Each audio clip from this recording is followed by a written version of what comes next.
Welcome to the video for 3.02 where we're going to look at an exam question for back titration.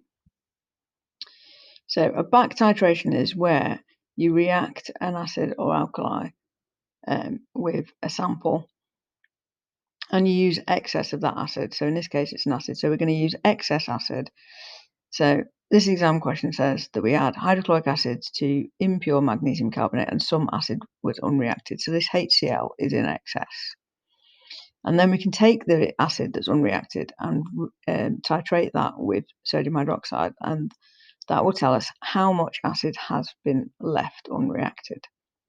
So this is asking us to deduce the percentage by mass of magnesium carbonate in the sample. So if this is just a standalone question, which is worth 8 marks, it seems a bit daunting, but I've chosen this question particularly because in this particular exam question, it breaks down the different steps that you need to do.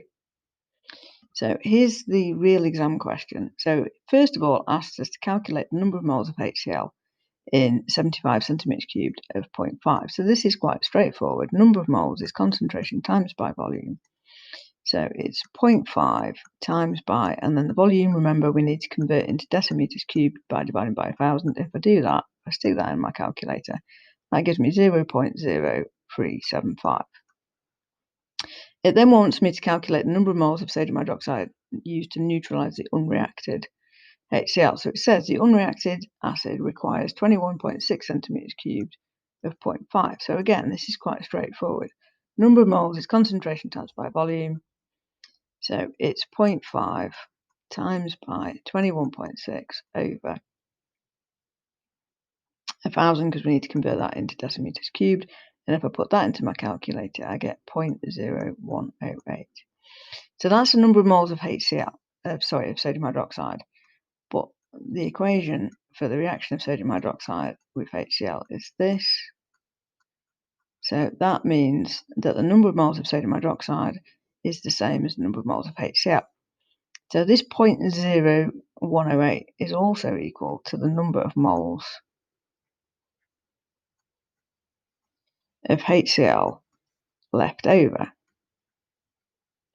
And this here is our original number of moles of HCl. So now it wants us to work out the number of moles of HCl which is reacted, and in this case it's giving us the answer so that we can check that we've got it right.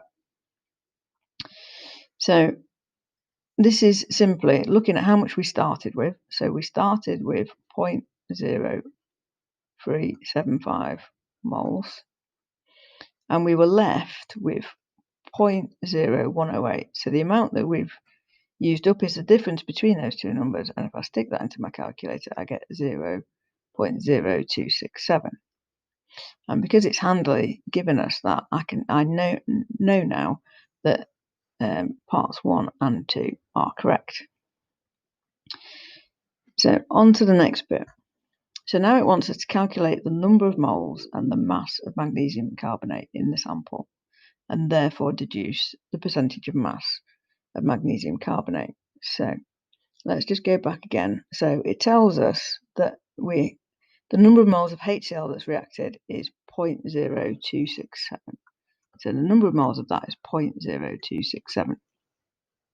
So if we look at the ratios here, 1 magnesium carbonate reacts with 2 HCl. So the number of moles of magnesium carbonate is going to be 0.0267 divided by 2. And if I stick that into my calculator, that's going to give me 0.01335. So that's the number of moles of magnesium carbonate that's reacted.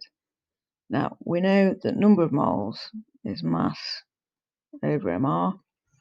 So if I rearrange that, the mR is the mass over the number of moles. Sorry, that's not what I want, is it? I need to make the mass the subject. So the mass is going to be the number of moles times by the mR. So number of moles is 0.01335. And then my mR of my magnesium carbonate. So if we look in the periodic table, magnesium's 24.3, carbon's 12, oxygen. There's 3 of them and there's 16 each. So the MR is, if I add those together, it gives me 84.3. So therefore my mass is 0.01335 times by 84.3. And if I stick that into my calculator, that gives me 1.125 grams. So on to the last bit, the percentage of MgCO3. So my percentage of MgCO3 in the sample is going to be the mass of magnesium carbonate over the mass of the sample. Put that in brackets, times that by 100.